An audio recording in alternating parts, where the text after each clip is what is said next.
आज हम शुरू करेंगे कक्षा 6 का अध्याय 4, जिसका नाम है वस्तुओं के समूह बनाना, sorting materials into groups।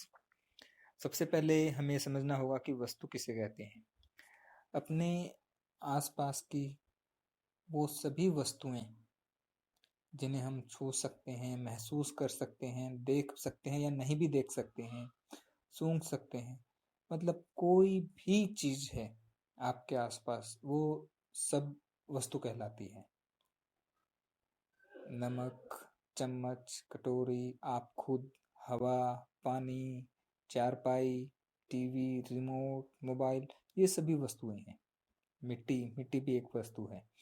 तो इन वस्तुओं के समूह बनाना, समूह मतलब इनको इकट्ठा करना। अब इकट्ठा किस हिसाब से करेंगे, क्या नियम लगाएंगे, बस वही चीजें हम इस लेसन के अंदर पढ़ेंगे।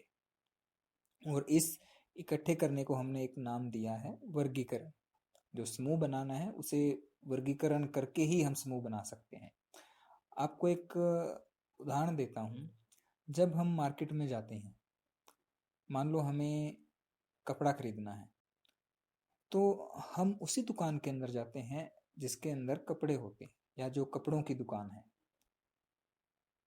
तो आप इस बात से समझ सकते हैं कि कपड़े बेचने के लिए एक दुकान अलग होती है। अगर आपको कोई और सामान खरीदना है, जूते खरीदने हैं, तो उसके लिए दुकान अलग है। तो एक जैसी वस्तुएं जिनके गुण एक जैसे हैं, उनके हमने समूह बनाकर एक जगह इकट्ठा कर दिया। बिल्कुल ऐसा ही कुछ काम हम इस लेसन के अंदर करेंगे। अब बात आती है हमारे चारों ओर की वस्तुएं। हमारे चारों ओर बहुत सारी वस्तुएं हैं। कुछ ऐसी वस्तुएं जो दैनिक उपयोग में आती हैं, जो आप हर रोज इस्तेमाल करते हैं। पेन, पेंसिल, किताब, इरेजर, बैग, सब्जी, गेहूं, बर्तन, टीवी, रिमोट, स्विच, कपड़े, बहुत सारी चीजें हैं। कुछ वस्तुएं ऐसी हैं जिनके बारे में हम केवल सोच सकते हैं, उनको देखना हर रोज पॉसिबल नहीं होता, जैसे कि पहाड़, समुद्र, हवाई जहाज, पानी का जहाज, बहुत सारी ऐसी चीजें हैं। अब बात आती है इनका वर्गीकरण करने की। तो वर्गीकरण होता क्या है? वर्गीकरण होता है वस्तुओं को किसी खास गुण के आधार पर एक समूह में रखना। अगर आप कभी किराने की दुकान पर गए हो, ग्रोसरी स्टोर पर अगर आप कभी गए हो, तो आपने देखा होगा कि वहां पर जो बिस्किट हैं, वो बिस्किट एक साथ लगे रहते हैं। अगर कोई मसाले हैं तो वो एक खाने के अंदर सारे मसाले लगे होंगे। मतलब उन्होंने गुणों के आधार पर कि ये सारे बिस्किट हैं, उनको एक जगह रख दिया, ये मसाले हैं, उनको एक जगह रख दिया, जितनी दाल हैं उनको एक जगह रखा है, नहाने के साबुन है उनको एक जगह रखा है। तो ये वर्गीकरण है। उनके किसी गुण के आधार पर वस्तुओं के समूह बनाना, वस्तुओं को इकट्ठा करना, वो वर्गीकरण कहलाता है। दूसरा प्रश्न है, वर्गीकरण क्यों? इस वर्गीकरण की आवश्यकता क्या पड़ती है? उसी किराने की ग्रोसरी स्टोर में हम दोबारा चलते हैं, किराने की दुकान के अंदर। अगर ये वर्गीकरण नहीं होता कि बिस्कुट हर जगह रखे होते, एक जगह नहीं रखे होते, एक बिस्कुट एक खाने में है, दूसरे वाला वहां पर है, टाइगर के बिस्कुट कहीं पड़े हैं, और ऐसे ही दालें पड़ी होती, ऐसे ही साबुन पड़ी होती, तो आप सोचिए, आपने जाकर मांगा कि मुझे बिस्किट दे दो, ये वाला, कि टाइगर का चॉकलेट वाला बिस्किट चाहिए मुझे, तो उसको ढूंढने में कितना समय लगता। और उसी समय कोई दूसरा बिस्कुट मांगता, और वो बिस्कुट अगर दूसरे कोने में होता, तो बहुत समय की बर्बादी होती, ढूंढना पड़ता, काम मुश्किल हो जाता। एक तो वस्तुओं को समझना आसान हो जाता है, वस्तुओं के गुणों को समझना आसान हो जाता है, वस्तुओं का प्रयोग आसान हो जाता है। बहुत सारे कारण और भी है कि जिसके कारण अपने को वर्गीकरण करना पड़ता है। तो चीजों को या वस्तुओं को अच्छी तरह समझने के लिए, उनके गुणों को जानने के लिए और अपना काम आसान बनाने के लिए वर्गीकरण जरूरी है। तीसरा प्रश्न आता है, वर्गीकरण कैसे करें? कि वस्तुएं अपने सामने बहुत सारी है, हम उनको किस हिसाब से क्या क्या गुण देखे और उनके समूह बनाए। तो वर्गीकरण निर्भर करता है कि हम क्या चाहते हैं। मैं आपकी कक्षा का एक उदाहरण लेता हूँ। आपकी कक्षा के अंदर मान लो अभी आप छठी कक्षा में हो, 30 बच्चे हैं, ठीक है। तो हम उनका वर्गीकरण कैसे कर सकते हैं?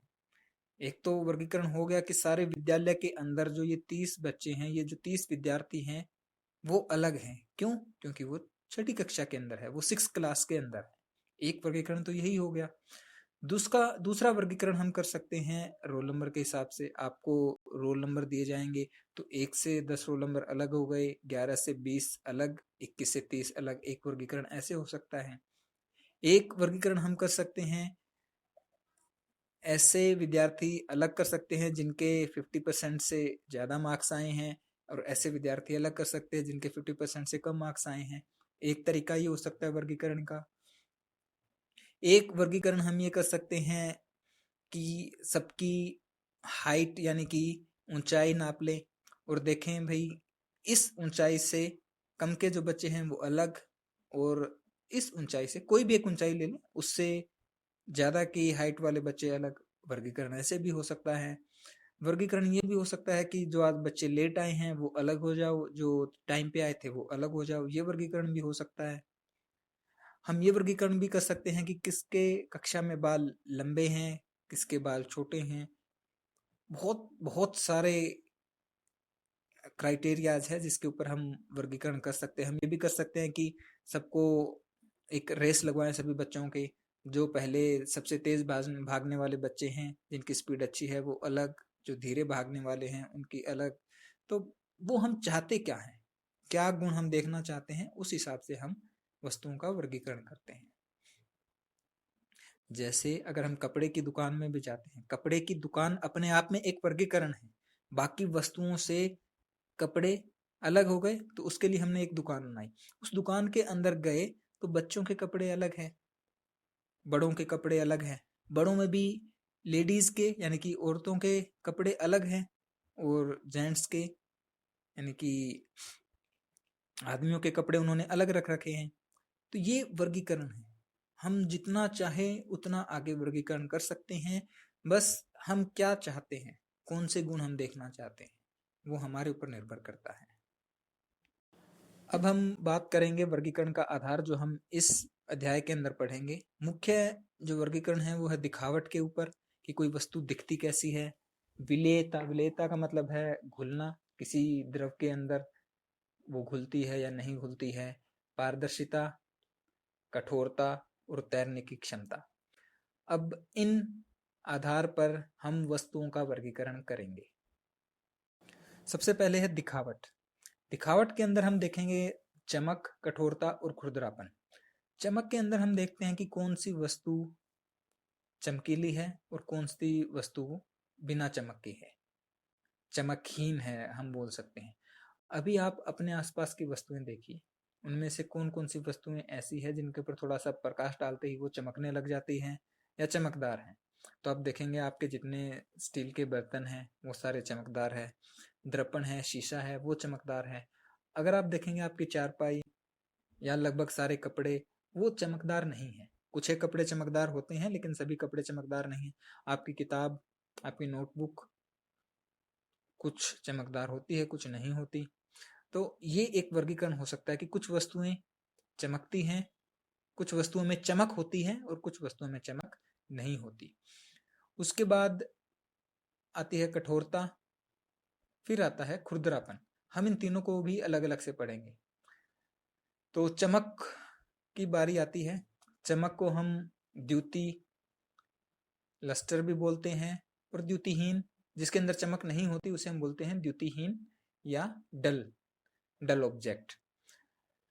दूसरी बात आती है, इस वर्गीकरण का एक आधार है धातु और अधातु। जब हम धातु पढ़ते हैं और अधातु पढ़ते हैं तो उनके अंदर एक पॉइंट होता है कि उसमें चमक है या नहीं।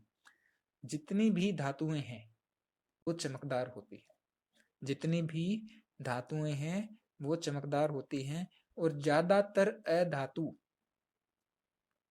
वो चमकदार नहीं होती। अभी आपने आपके स्टील के बर्तन देखे हैं, सारे चमकदार हैं।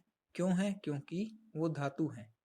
लकड़ी, लकड़ी आप देखिए, लकड़ी अधातु है, लकड़ी चमकदार नहीं है।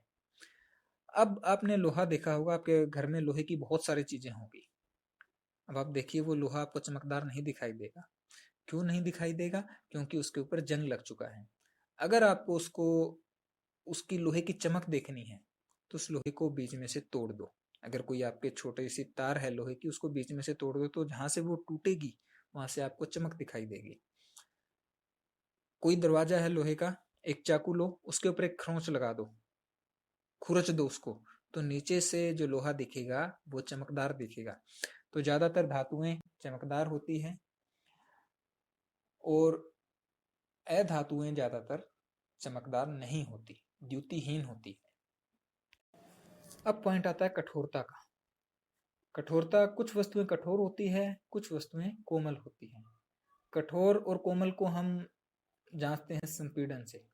संपीड़न कहा जाता है, मान लो कोई वस्तु है, उसको आपने दबाया और वो वस्तु दब गई, तो उसको हम बोलेंगे कि वस्तु संपीड़ित हो गई।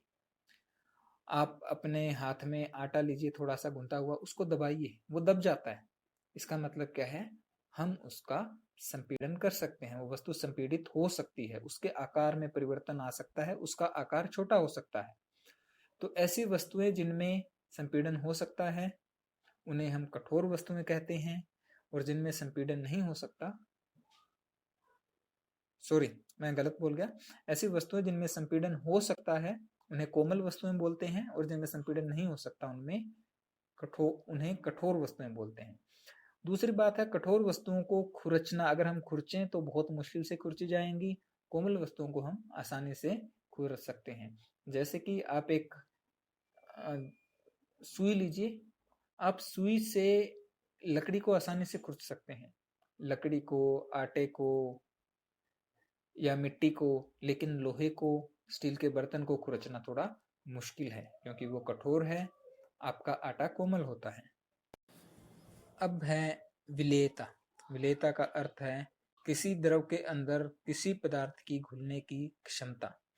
जो पदार्थ घुल जाते हैं किसी द्रव, द्रव बोलते हैं तरल पदार्थ को, पानी की तरह जो पदार्थ होते हैं उन्हें तरल कहते हैं या द्रव बोलते हैं। जैसे तेल, जूस, घी, ये सब तरल है। इनके अंदर अगर हम कोई वस्तु खोलना चाहे और अगर वो घुल जाए तो उसे हम विलेय बोलेंगे, अगर वो नहीं घुलती है तो उसे अविलेय बोलेंगे। इसके लिए आप करके देख सकते हैं, एक कांच के गिलास में पानी लीजिए, उसके अंदर आधा चम्मच नमक डालकर चम्मच से हिलाइए पानी को, देखेंगे थोड़ी देर में सारा का सारा नमक घुल जाता है, तो हम क्या बोलेंगे? नमक पानी के अंदर विलेय है। ऐसे ही अगर हम आधा चम्मच चीनी लेंगे, चीनी को मिलाएंगे तो चीनी मिल जाएगी। ये हम द्रव के अंदर ठोस वस्तु को मिला रहे हैं, घोल रहे हैं। अब आप मिट्टी लीजिए, मिट्टी को घोल के देखिए, मिट्टी नहीं घुलेगी। मिट्टी क्यों नहीं घुलेगी? उसको अगर आप थोड़ी देर छोड़ देंगे, एक बार तो मिट्टी घुलने लग जाएगी, लेकिन अगर आप उस विलयन को थोड़ी देर छोड़ देंगे, रखा रहने देंगे, तो जितनी भी मिट्टी है वो सारी की सारी नीचे बैठ जाएगी। इसका मतलब है कि मिट्टी पानी के अंदर अविलेय है। दूसरी बात, अब हम देखते हैं द्रव के अंदर द्रव मिलाना। अगर हम पानी के अंदर कोई तरल चीज मिलाएं, देखेंगे कि वो मिलती है या नहीं मिलती है। तो क्या करके देखना है, थोड़ा सा पानी लीजिए गिलास में और उसमें थोड़ा सा तेल डालिए और दोनों को खोल कर देखिए क्या दोनों मिल जाते हैं। आप देखेंगे वो नहीं मिलते, तो पानी तेल के अंदर अविलेय है। तो कुछ ऐसी भी चीजें हैं, अगर आपके पास स्याही है तो आप स्याही डालकर पानी के अंदर देखिए, स्याही घुल जाएगी। कोई रंग डालकर देखिए, रंग पानी में घुल जाता है तो वो रंग पानी के अंदर विलेय हो जाएगा। उसके बाद हम ठोस के अंदर ठोस भी मिला सकते हैं।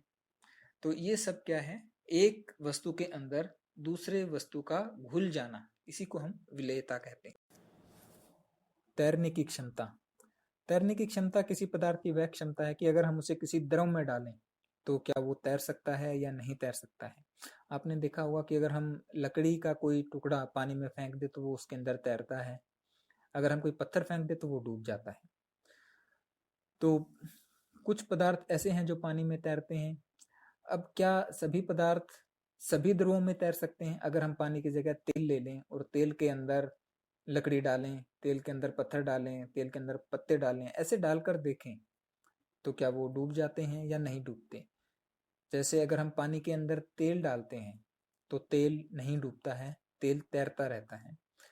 अगर हम पानी के अंदर शहद डालते हैं तो शहद पानी के अंदर डूब जाता है, नीचे बैठ जाता है। तो कुछ द्रव द्रवों के अंदर तैरते हैं, कुछ द्रव द्रवों के अंदर डूब जाते हैं। तो हम इस क्षमता के आधार पर भी पदार्थों को वर्गीकृत कर सकते हैं कि कुछ पदार्थ पानी में डूबते हैं, कुछ पदार्थ तेल में डूबते हैं या कुछ पदार्थ तैरते रहते हैं। अब बात आती है पारदर्शिता। पारदर्शिता, दर्शिता का मतलब देखना, पार आर पार। अगर हम किसी वस्तु के दूसरी पार देख सकते हैं तो उसे हम पारदर्शी कहते हैं। जैसे कि शीशा, शीशा जिसके अंदर हम अपना फेस देखते हैं, मुंह देखते हैं कंघी करने के लिए, वो वाला शीशा नहीं जो हम खिड़कियों में लगाते हैं। कांच, कांच बोल सकते हैं शीशे के बजाय कांच। कांच एक पारदर्शी है, वस्तु है, अगर हम कांच के आर पार देख सकते हैं। तो ऐसी वस्तुएं जिनके हम आर पार देख सकते हैं उन्हें पारदर्शी बोलते हैं। अब आप देख सकते हैं कि आपके आसपास कौन कौन सी वस्तुएं पारदर्शी है। हवा, क्योंकि हम एक दूसरे को देख पाते हैं, हमारे बीच में हवा होती है, तो हवा क्या है, पारदर्शी है।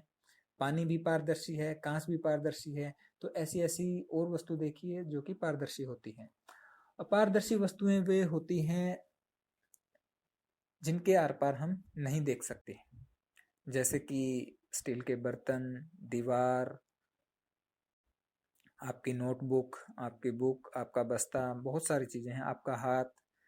ऐसी वस्तुओं को अपारदर्शी वस्तुएं बोलते हैं। फिर एक वस्तु आती है पारभासी। ये ऐसी वस्तुएं हैं जिनके आर पार हम थोड़ा थोड़ा देख सकते हैं, प्रकाश आ जा सकता है लेकिन साफ साफ नहीं देख सकते। अगर आपको ध्यान हो तो हमने जब वसा का परीक्षण किया था तो मूंगफलियों को एक कागज के अंदर पीसा था, वो कागज के ऊपर चिकनाई आ गई थी।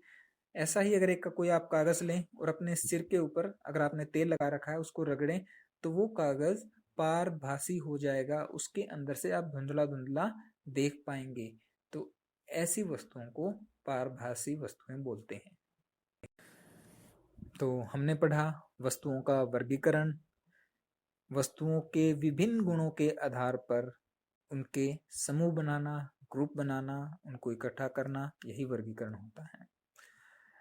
केवल यही आधार नहीं है, वस्तुओं के और बहुत सारे गुण हैं जिनके आधार पर हम उनका वर्गीकरण कर सकते हैं। ये आप आने वाली कक्षाओं में पढ़ेंगे।